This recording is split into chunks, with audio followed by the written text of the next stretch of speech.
The Family Justice Center model really grew out of the domestic violence movement in this country. Domestic violence shelters developed, then shelters realized they couldn't do it all themselves. They needed lots of other services for victims besides housing and counseling. I first met my abuser a few weeks before my 21st birthday. He was really charming, really nice. We bring all the services to one place. They can go through one intake process, and then they can choose what services they need, and they can do it all under one roof in one place.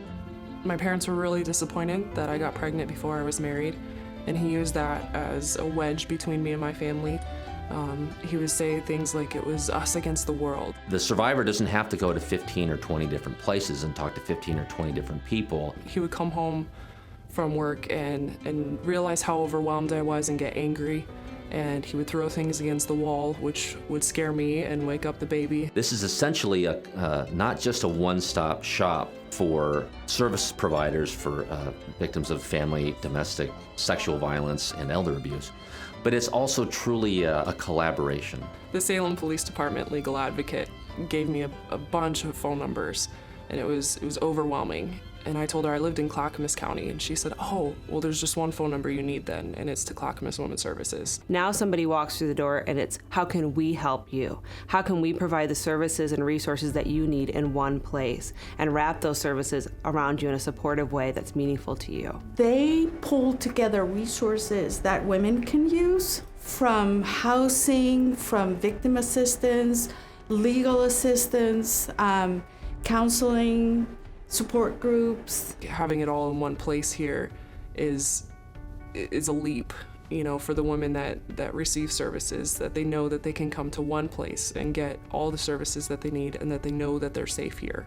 We know that once they're connected to services, they're much more likely to make it not only through the night, but their long-term survivability ramps up incredibly. Most of all, people need to be heard and believed and felt that they matter.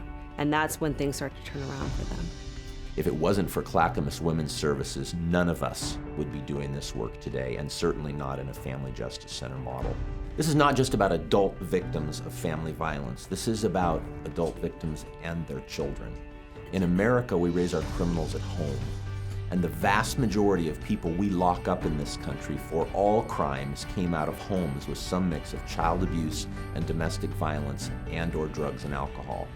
The government can't do it by themselves. The private sector can't do it by themselves. We have to come together, and that means we got to do fundraising in the private sector. The government's got to allocate funds to it, and then together we build something that is large and vast and powerful.